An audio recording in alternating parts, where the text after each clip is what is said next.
Hello बच्चों, आज मैं अकाउंट्स का आपका चैप्टर लेकर आई हूँ जिसमें अकाउंट के फंडामेंटल्स हैं।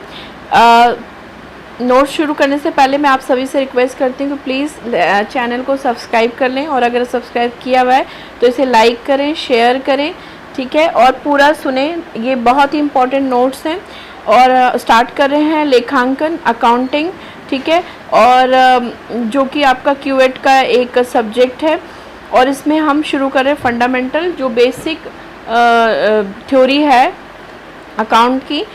और इसमें मैं कुछ चीज़ें ऐसी भी बताती रहूँगी जो कि आपके एमसीक्यूज़ में पूछे जाते हैं, क्या स्पेशली पूछा जा सकता है, ठीक है। तो स्टार्ट करते हैं। यहाँ पर है लेखा शास्त्र यानी अकाउंटिंग, पता ही होगा सबको। लेखांकन का प्रचलन जो है यानी शुरुआत कहाँ से मानी गई? कौटिल्य के काल से। हमारे देश में लेखांकन की जो शुरुआत है वो कौटिल्य के काल से मानी गई, जो लगभग 2300 शताब्दी पूर्व का समय था, ठीक है। आज से कम 2300 शताब्दी पूर्व कौटिल्य, जो कि चंद्रगुप्त मौर्य के काल के हैं, ठीक है, कौटिल्य जिन्हें हम चाणक्य के नाम से भी जानते हैं, इन्होंने अपनी पुस्तक अर्थशास्त्र लिखी है। कौटिल्य ने अपनी पुस्तक अर्थशास्त्र में इन्होंने अर्थशास्त्र यानी इकोनॉमिक्स के बारे में तो सारी डिटेल लिखी, यानी अर्थव्यवस्था के बारे में। इसके अलावा इन्होंने अकाउंटिंग के बारे में भी बहुत कुछ लिखा है, ठीक है। तो यहाँ हम इसकी शुरुआत अपने देश में तभी से मानते हैं। इस पुस्तक में लेखांकन के अभिलेखों को कैसे रखा जाए, उनका रखरखाव का कैसे वर्णन किया जाए, मतलब रखरखाव का वर्णन किया गया है। यानी लेखांकन जो अभिलेख होते हैं यानी अकाउंट्स के जो डॉक्यूमेंट्स होते हैं, इनको मेंटेन कैसे किया जाए, ये जो है अर्थशास्त्र की बुक जो कि कौटिल्य जी ने लिखी थी उसमें सारी डिटेल है। तो यही हमारे देश की स्टार्टिंग हम मानेंगे, ठीक है। इसके अलावा 1494 में 1494 में इटली के लोकस पेरियोली एक मैथमेटिशियन थे, ठीक है। इन्होंने अपनी एक बुक लिखी मैथ्स पे, मतलब उसमें बहुत सारी चीज़ें और भी इंक्लूड करी थी। तो उसमें जो है पहली बार इन्होंने दोहरा लेखा प्रणाली जिसे इंग्लिश में हम डबल एंट्री सिस्टम कहते हैं, इस बुक में इन्होंने उस चीज़ को हाईलाइट किया, ठीक है। और तभी से दोहरा अंक लेखा प्रणाली शुरू हो गई, डबल एंट्री सिस्टम, जिसे दोहरा लेखा प्रणाली क्या होता है? डबल एंट्री सिस्टम, तब से ही शुरू मान लिया गया, ठीक है। तो आई होप इतना समझ में आ रहा होगा। एक बार छोटा सा एक रिवीजन कर लेते हैं। देखिए, पूछा जा सकता है हमारे देश में कब से शुरुआत हुई, ठीक है। कौटिल्य कौन थे? चाणक्य। और इन्होंने कौन सी बुक लिखी? अर्थशास्त्र। और इनकी बुक में अर्थशास्त्र के लेखांकन के अकाउंटिंग के बारे में क्या वर्णन थे? जो कि वर्णन ये था कि उन्होंने अकाउंटिंग डॉक्यूमेंट्स को मेंटेन कैसे किया जाए, इस चीज़ के बारे में लिखा था, ठीक है। डबल एंट्री सिस्टम किसने शुरू किया? लोकस पेरियोली ने। ईयर जो है 1494, और ये कहाँ के थे? इटली के, ठीक है। तो ये सब एमसीक्यूज़ में पूछा जा सकता है। चलिए, आई होप सबको क्लियर हो गया होगा। अब थोड़ा और भी सीखते हैं और चलिए चलते हैं नए नोट्स पे और सीख लेते हैं, ठीक है। आई होप सबको क्लियरिटी आ। यहाँ पर देखिए, दोहरा लेखा प्रणाली जो है यानी डबल एंट्री सिस्टम जो है, इसमें क्या है, लोकस पेरियोली ने ये लिखा था।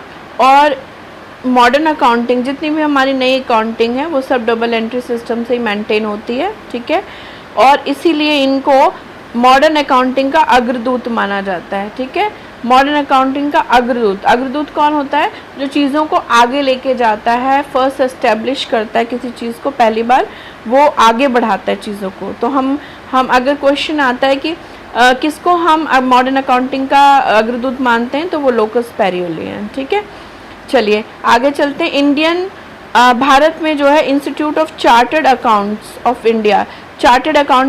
इंडिया जो कि सारे मतलब लेखा जोखा के नियम कानून सब चीज़ बनाता है, सब चीज़ मेंटेन करता है, सब देखता है। इसका इंस्टीट्यूट का एस्टेब्लिशमेंट था, वो स्थापना वर्ष जो है 1949 है, यानी आज़ादी के बाद का, ठीक है।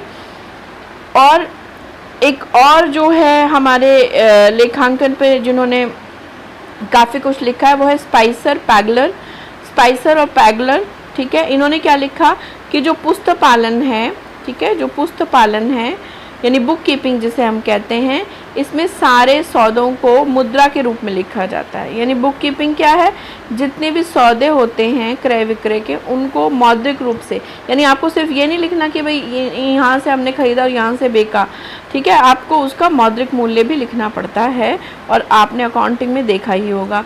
तो यहाँ पर आपने देख लिया किन किन के नाम हाईलाइट हुए, कौटिल्य जी का, ठीक है, और इसके अलावा लोकस पेरियोली और स्पाइसर एंड पैगलर का, ठीक है। आई होप क्लियर हो रहे होंगे नोट्स। चलिए थोड़े से और डिस्कशन कर ले। अब यहाँ पर जो है आप देख रहे हैं कि पुस्त पालन का उद्देश्य, यानी बुक कीपिंग, मतलब दो तरह का देखो अकाउंटिंग है यहाँ पर। बुक कीपिंग एक अलग चीज़ है, अकाउंटिंग लेखांकन एक अलग चीज़ है, ठीक है। तो पुस्त पालन के पहले हम उद्देश्य जान लेते हैं कि पुस्त पालन, बुक कीपिंग किस किस वजह से किया जाता है। स्मरण शक्ति के कारण।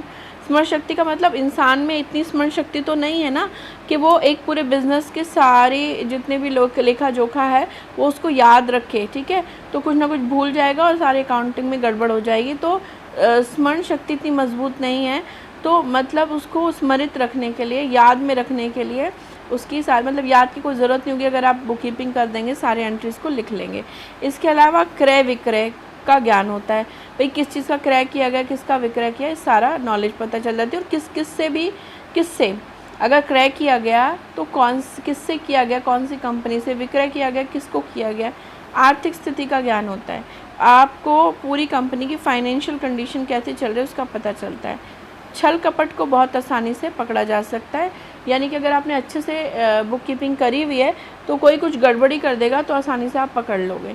इसके अलावा न्यायालय में विश्वसनीय प्रमाण है, यानी कि अगर आपके बिज़नेस, जिस बिज़नेस में भी आप हैं, उसका किसी से कोई डिस्प्यूट हो जाता है तो मतलब जो कि अकाउंटिंग से रिलेटेड है, तो आप अपने लेखे जोखे को न्यायालय में एक प्रमाण के रूप में प्रस्तुत किए जाते हैं, इसकी मान्यता दी गई है, ठीक है।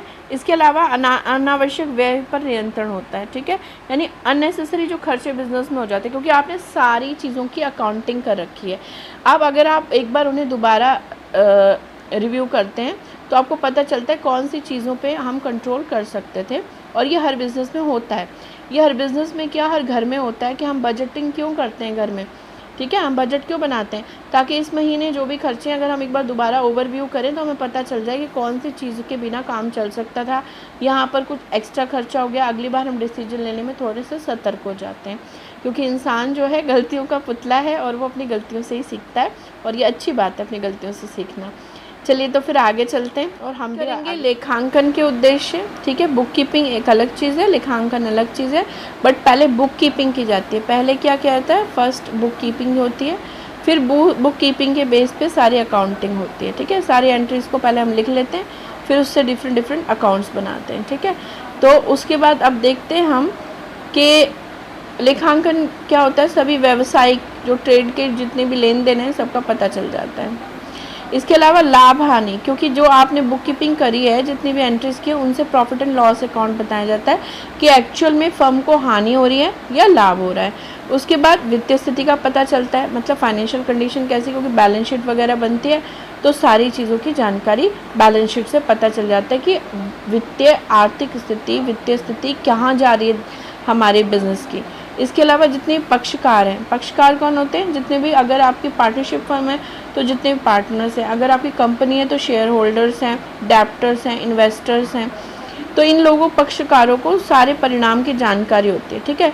कोई देखिए जब आप बिज़नेस करने बैठते हो ना, तो वहाँ पर क्या होता है कि आपके माउथ पब्लिसिटी पे तो सब कुछ डिपेंड करता नहीं है ना। अगर कोई बिज़नेस में पैसा लगा रहा है तो पहले डॉक्यूमेंट्स देखेगा, ठीक है। इसके अलावा शेयर होल्डर, कोई शेयर खरीद रहा है वो भी कंपनी के डॉक्यूमेंट्स देखेगा, ठीक है। तो ये चीज़ है कि, और उसके अलावा कर योग्य आय, टैक्सेबल इनकम का पता चलता है, कंपनी की कितनी आय टैक्सेबल, एक्चुअल में किस पर टैक्स लगना है, कितना टैक्स लगना है, ये भी इसी से पता चलता है, ठीक है। तो गवर्नमेंट को भी आसानी हो जाती है और हम शेयर होल्डर्स को आसानी हो जाती है। सभी लोगों को जो फर्म में इंटरेस्टेड हैं उन सबको आसानी होती है अगर अकाउंटिंग ढंग से हो रखी है। इसके अलावा प्रबंधकों को नीति निर्धारण में, अब देखिए जो बिज़नेस है वो हर साल अपनी नई पॉलिसीज़ निकालते हैं, ठीक है, कि भाई अब मेरे को इस नीति से चलना है, अब इस नीति से चलना है।